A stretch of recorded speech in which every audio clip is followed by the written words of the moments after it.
भारतीय समाज का अंग्रेजी सरकार के विरुद्ध असंतोष चरम सीमा पर था। अंग्रेजी सेना के भारतीय जवान भी अंग्रेजों के भेदभाव की नीति से असंतुष्ट थे। यह असंतोष सन 1857 ईस्वी में अंग्रेजों के खिलाफ खुले विद्रोह के रूप में सामने आया। क्रूर ब्रिटिश शासन को समाप्त करने के लिए सभी वर्गों के लोग ने संगठित रूप से कार्य किया। सन 1857 ईस्वी का यह सशस्त्र संग्राम स्वतंत्रता का प्रथम संग्राम कहलाता है।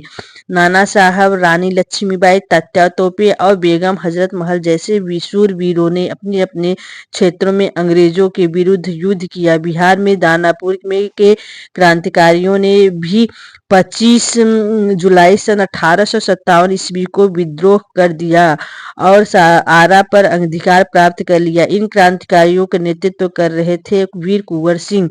प्रथम स्वतंत्रता संग्राम के समय कुंवर सिंह की उम्र 80 वर्ष की थी।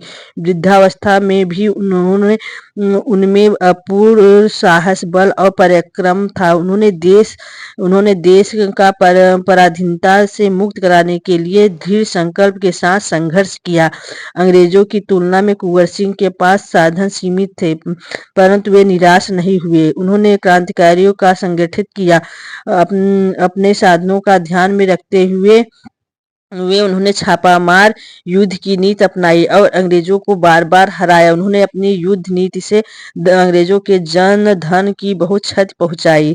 कुंवर सिंह ने जगदीशपुर से आगे बढ़कर गाजीपुर, बलिया, आजमगढ़ आदि जनपदों में छापामार युद्ध करके अंग्रेजों को खूब छकाया। वे युद्ध अभिमान, नेवादा, रीवा तथा कानपुर में भी गए। इसी बीच अंग्रेजों को इंग्लैंड से नई सहायता प्राप्त हुई। कुछ रिश्वतों के शासकों ने अंग्रेजों का साथ दिया। एक साथ एक निश्चित तिथि का युद्ध आरंभ न होने से अंग्रेजों को विद्रोह का दमन का अवसर मिल गया। अंग्रेजों ने अनेक छावनियों से सेना को भारतीय जवानों को निहत्थे कर विद्रोह की आशंका से तोपों से भून दिया। धीरे धीरे लखनऊ, झांसी, दिल्ली में भी विद्रोह का दमन कर दिया गया और वहां अंग्रेजों का पुनः अधिकार हो गया। ऐसी विषम परिस्थितियों में भी कुंवर सिंह ने अधम शौर्य का परिचय देते हुए अंग्रेजी सेना से लोहा लिया। उन्होंने अंग्रेजों की सैन्य शक्ति का ज्ञान था। वे एक बार जिस रणनीति से शत्रुओं को पराजित करते थे, दूसरे बार उससे भिन्न रणनीति अपनाते थे। उन्होंने इससे शत्रु सेना कुंवर सिंह की रणनीति का निश्चित अनुमान नहीं लगा पाती थी।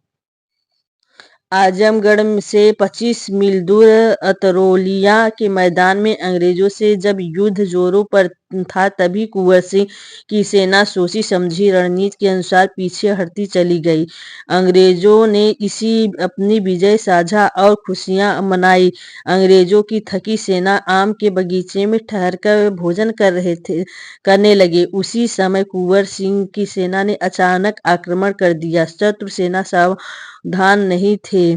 अंततः कुंवर सिंह की सेना ने बड़ी संख्या में उनकी सैनिकों को मारा और उन्हें शस्त्र भी छीन लिए। अंग्रेज सैनिक जान बचाकर भाग खड़े हुए। यह कुंवर सिंह की योजनाबद्ध रणनीति का परिणाम था।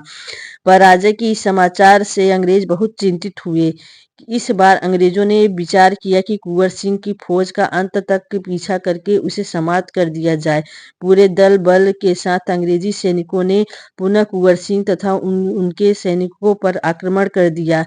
युद्ध प्रारंभ होने के कुछ ही समय बाद कुंवर सिंह ने अपनी रणनीति में परिवर्तन किया और उनके सैनिक कई दलों में बांटकर अलग अलग दिशाओं में भागे।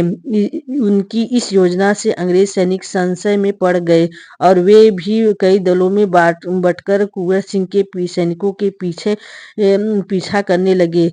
जंगली क्षेत्र से परिचित न होने के कारण बहुत से अंग्रेज सैनिक भटक गए और इसमें बहुत सारे मारे गए। इसी प्रकार कुंवर सिंह ने अपनी सोची समझी रणनीति में परिवर्तन कर अंग्रेजी सैनिकों को कई बार छकाया।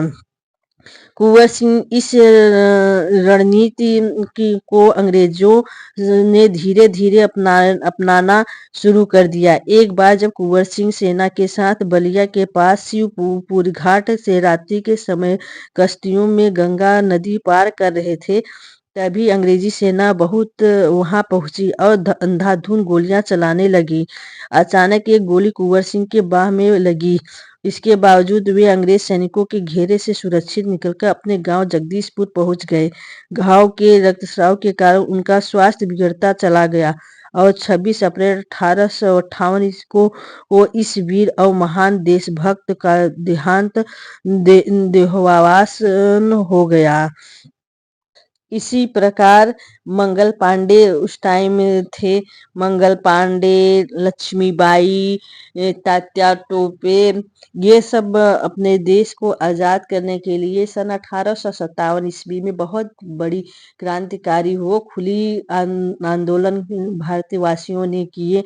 लेकिन समय अनिश्चित होने के कारण देश में अंग्रेज ने हम भारतीयों के ऊपर हावी हो गए, क्योंकि उनके पास तोप था, बंदूक था, बम था और भारतवासियों के पास बस वही तलवार, घोड़े से सवारी करना, इससे वो लोग मजबूत थे। इसलिए हमारे देश उस समय 1857 में आज़ाद नहीं हो सका। लेकिन आज़ादी की बिगुल जो है सन 1857 में बज उठी थी। रानी लक्ष्मीबाई एक महिला थी, लेकिन वह जो है जाते जाते अपने देश के हर नारी को बता गई कि नारी कमजोर कभी नहीं होती। रानी लक्ष्मीबाई ने अपने देश के लिए फिरंगियों के से इतना लड़ी, लेकिन लड़ते लड़ते शहीद हो गई। लेकिन अपना शव अंग्रेज को न पा सके, इसलिए उन्होंने पुजारी से बोली थी कि हमारा शव जो है जला दो। इसी प्रकार देश के लिए अपने निजी स्वार्थ को त्यागने वाले देशभक्त सिपाही प्रथम स्वतंत्रता संग्राम के प्रथम योद्धा बने। इनका नाम मंगल पांडे था। और मंगल पांडे भी उसी समय थे। यानी कहने के मतलब वो अंग्रेजों के सामने कभी झुके नहीं, वो अपना देखे। मंगल पांडे जब वे बंगाल छावनी में थे, तब एक दिन